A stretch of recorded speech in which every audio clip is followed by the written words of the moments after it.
Welcome to the Virtual Antics podcast, where we help entrepreneurs streamline their business to six figures and beyond. These short, sweet, and info-packed episodes will inspire, educate, and leave you feeling motivated to take one more step forward in your business. So put down your never-ending to-do list, because in this podcast, we are interviewing the best of the best in the entrepreneurial world as they spill their secrets to success. This podcast is sponsored by Nodora, the all-in-one software for entrepreneurs to grow their business with unlimited landing pages, automations, emails and text campaigns, and so much more. I'm your host, Natalie Guzman. Now let's get into it.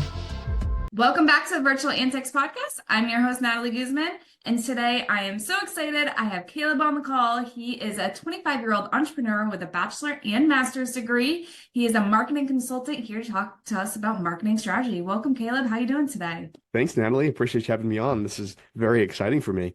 I'm so excited to have you. So you're 25 years old, bachelor's and master's degree, which is insane. Definitely making me feel a little bit as like an underachiever. But Yeah. how did you accomplish so much at 25 years old, and how did you get into marketing? So I was a nerd, so that's what helps. Just kidding. No. So I was actually lucky enough to be homeschooled. So I was able to do some like concurrent classes when I was in high school, and my mom really like pushed me to, actually achieve and things like that. So thankfully due to her, I was able to graduate and everything. So got into school and realized that there's so much behind marketing. I'm sure you see this on a daily basis, but the consumer behavior element of this, the insights that you can get from the customer, not just we put a Facebook ad out there, or you see like a TV commercial, like you see a Ford F-150 commercial, and you're like, man, how did they like build that like scene, and like what did they do and why are they doing it? So I've really found this big interest behind like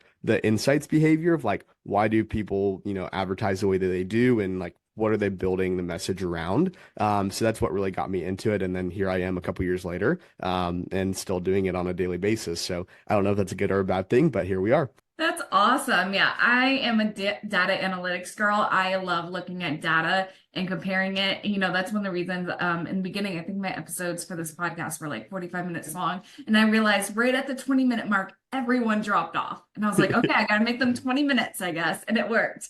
So That's awesome. I love how we can learn from data and kind of tailor our business towards what the data is telling us. And people that aren't looking at data, do you feel like they're definitely like missing a huge opportunity? Oh, absolutely. I mean, there's the common analogy, and I think it gets overused now, but like everyone talked about how like data is more valuable than oil, and all this. And I think it's really important that we identify, like, obviously there's a lot of data that you can read, and sometimes it can mislead you. I mean, you can see it, and it's like maybe you looked at that podcast and it's like it worked out for you, it worked out well, but maybe like you didn't have the right audience members, where like they just weren't the right target. So after 20 minutes, they were like, all right, we're just like listening for you, but now we're not. So then sometimes people like read that and they're like, we can never do another 45-minute episode ever again because no one will listen. And then maybe your audience shifts back to that. So obviously I think data is really important, but I think then it's like, how do you shape data to like actually inform your decision making? Ooh, that is a really interesting point. Because when I looked at that, I was like,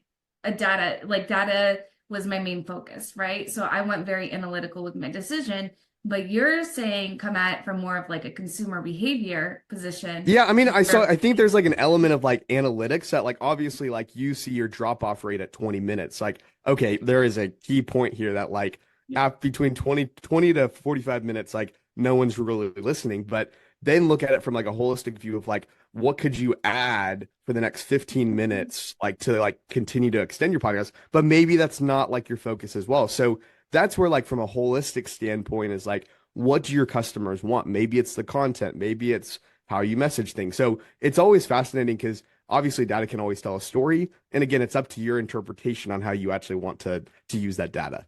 Ooh, very good point. So if we're looking at data, and then this could be the podcast example, it could be any type of data, but how do we know what's the right decision, or what decisions should we make? Should we be retesting often? Like when we look at data, how do we make a decision is basically what I'm asking. So yeah, there's like in my mind, there's two forms of thinking. So one, you have like this form of thinking where you kind of look at the data, and I think the first step of that is like making sure that you have enough data. Like if let's continue on your podcast example. If we're looking at like 5 listeners and you're like we have 5 listeners. I know you have more than that, but we have 5 listeners that's, they drop off at 20 minutes. Well, then if you make that decision and cut it short based on that, well, what about 100 listeners that maybe they're different? So there's always that piece of like having enough data. But then on the other side, like when you have enough data, looking at it and saying like, okay, my drop off rates for the podcast are 20 minutes. Is there, like kind of looking at it from holistic view of like, is there a certain topic or do I like start to like go into this like rant at 20 minutes where it's kind of like people just kind of lose interest or like, is there any other correlation outside of like people just don't want to listen that they drop off? So there's that frame of thinking of like, what can I look from a holistic standpoint of like from the data, like all of the factors? Do I sneeze at 20 minutes that throws people off? Do I do I talk about do I do a sponsorship in 20 minutes? And so you can see like maybe people don't want sponsorship. So there's one way of thinking about it, but then the other way of thinking about it is like continuously monitoring that. So you make the decision, you kind of go with it, and then what are you seeing? Like, are you seeing people make it or to the entire episode now? Like, can you extend it by 2 minutes and see if like people continue to listen and like retrain them to think 45-minute episodes? So obviously there's two frames of thinking. You can combine and marry both, but there's that frame of like, you make the decision, you kind of live with it, or hey, let's make the decision, then let's continually like monitor it and move from there. Yeah, and something you said earlier that was like bells in my head is sample size, right? So that's when you were talking about the 5 people, but maybe you should be testing 100 people. And a lot of times what I see with entrepreneurs is we're not testing a large enough sample size. Like they'll run a $5 ad and be like, I have all the data I need now to make a great ad. And I'm like, no, you need a really good sample size. And your sample size isn't just about the number of people, it's also about how long you're doing it for too. And so that's one of the things I love about data analytics is that you can really, once you understand sample size, you're able to monitor and make decisions based off of that. What other common mistakes do you see entrepreneurs making when it comes to marketing? So perfect example, that ad spend analogy. I think marketing is so accessible now that anyone can do it. And so not like digging on anyone that does $5 ads, like not at all. But there's just like this common misconception that like the accessibility of how easy and cheap it is to run ads. You're like, I could run, like we talk to business owners, like I've literally had a conversation where they've looked at hiring our services. We've come in and they're like, we do ads a lot. And I'm like, okay, let's talk about that. Like, what are you looking at? Like, like conversion rates, like things like that. And like, well, really not converting a lot. And I think we have some issues. And I was like, okay, great. Like, let's dive into that. How much are you spending? How many ads are you running? What impressions? Like, can you give me all your data, like click-through rates, cost per click? Mm-hmm. Like, well, we have a pretty low cost per click. And I was like, okay, great. Like 50 cents. And then like, yeah, and we're like running like, 10 ads a month and we're like $5 an ad. And like, we're not getting any leads though. Like, what's wrong with our ads?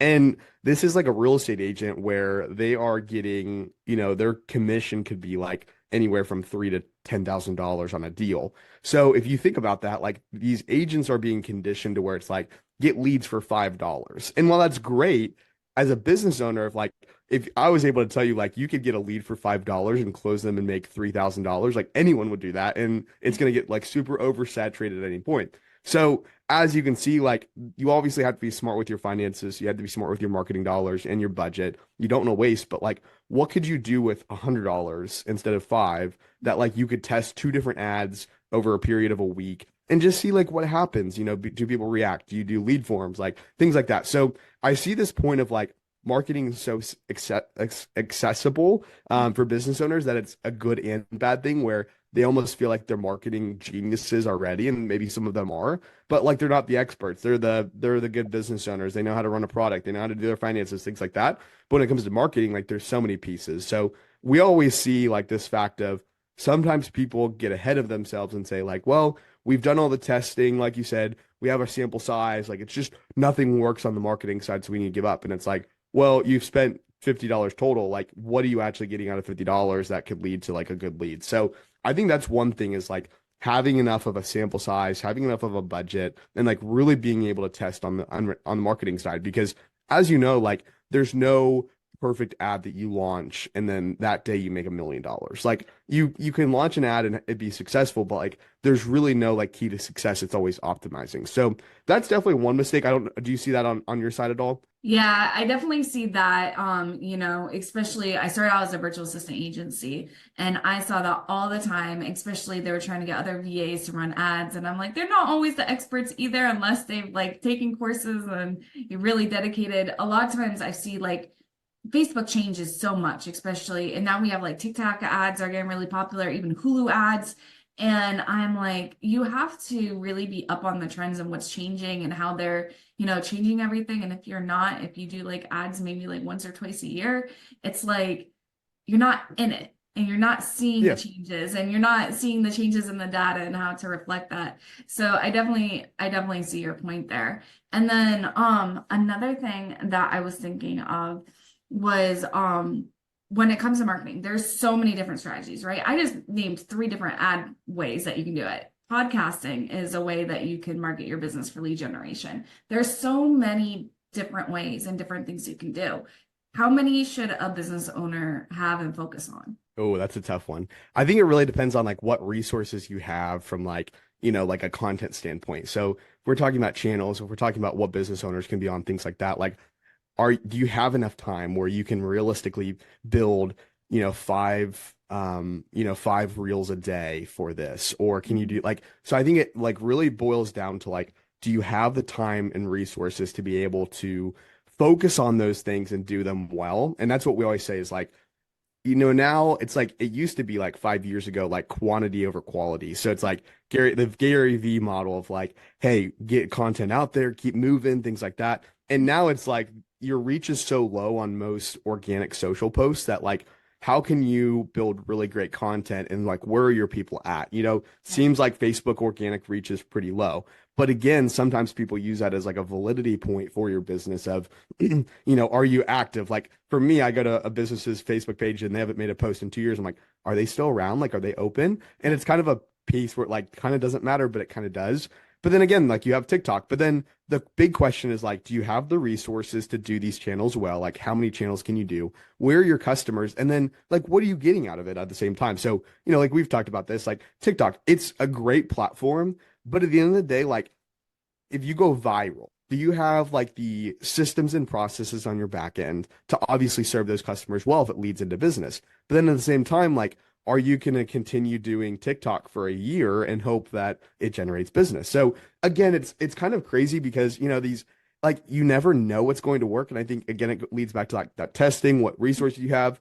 But it's a perfect example. I'm terrible at TikTok. Like you could ask anyone on my team, I am trying TikTok. I'm like trying to do it more. And what's hilarious is like I've maybe done, let's say 15 TikTok, maybe a little bit more than that. And I got a call from someone that I know from 5 years ago that they call me and they're like, hey, we don't really get on TikTok. My daughter sends me TikToks occasionally. They're a business owner. We served your house like 5 years ago for the service. We need a website. We need some marketing help. Can you help us? And he was like, you keep like your videos keep popping up on TikTok and it's super cool. And it's like not even that I'm doing that consistent of content, but like somehow, some way it's popping up. So I think it's like, again, it boils down to like, how much infrastructure do you have built on like a resource perspective and things like that? Yeah, and I would like to point out, you don't even need social media to really bring in leads. Of course, that is one of the great ways to show you're an expert and bring in leads. I built a 6-figure business without ever posting on social media before I actually got on social media. And so there are so many different ways. I know we have 2 full-time people that focus on marketing, and they focus on 2 different ways to bring in leads at those times, and then they change or they'll do a new stream once they get one pretty much automated and down. So that's kind of what we found to be like our sweet spot, but we had to look at the data and test it. Like we had to look at, were we able to like completely do these ways of lead generation within those 40 hours? And was it easily manageable? There was a lot of things that we looked at the data of how well our team ran to like really decide on those 2 streams. So plus the more people you have working on marketing, especially if you hire outsourced marketing team, the better. They always say, it's just I think I did marketing for so long. And when I brought in my team, it was such a breath of fresh air that I didn't have to deal with that. But then two was like I hired people better than me. So Yep. they just made their own processes and it was super cool.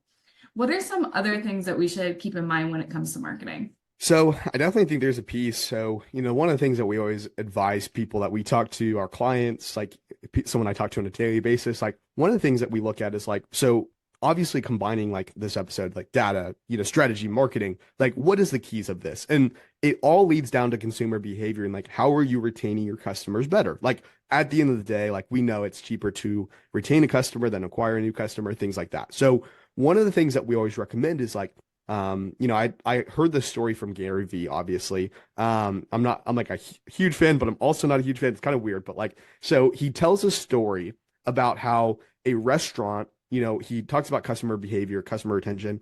And so he gives this example of like, how can you, provide a better experience to your to your restaurant? And so he gives this example of a restaurant. Someone comes in the door and it's their first time. They mentioned the wait staff, hey, this is our first time at the restaurant. We're very excited to try it, like those types of things. Mid-level restaurant, nothing's too fancy, but it's not, Wendy's at the same time. So it's like owned by a business owner.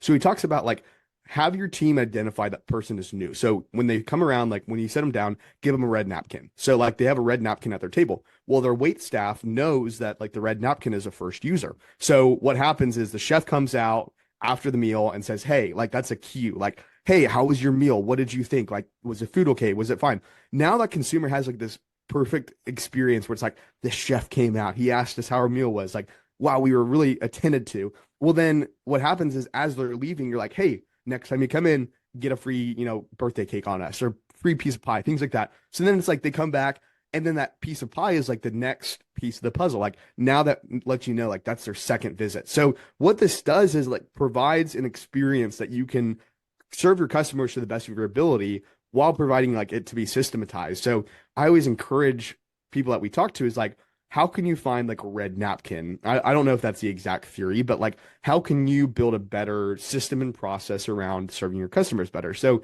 that's always something that we try to leave with people is like, at the end of the day, you're serving your customer. They're the ones buying. So what can we do to provide a better experience? Because as we know, in the marketing world, there are thousands of providers that do exactly what we do, maybe a little bit different, maybe the same. But how do we stand out and how do we make a better experience? So I think that like leads to marketing of like, everything you do channel wise, everything you do advertising wise, like you're bringing these people in, but how are you retaining them? So that's always what I like to kind of like focus on is like, how do you build a better customer retention system? That is awesome. It's definitely something, that a lot of people look over because we're always so focused on lead generation. But, you know, keeping client retention and then referrals are so, so, so important. And definitely there are ways that we can market to them as well. So where can we find more about you and your services? So we have a website that you can do a free consultation. It's goclubcreative.com. It's our name, Club Creative. I always love connecting with people on LinkedIn, Caleb Broach, ROCHE. So if someone wants to talk, obviously we do like no obligation free consultations if they want to shoot me a DM, things like that. So whatever I can do to help people, I'm always here for. Awesome. I'll make sure I put that in the show notes as well. But thank you so much, Caleb, for coming on the show. And we'll talk to you guys next time on the Virtual Antics Podcast.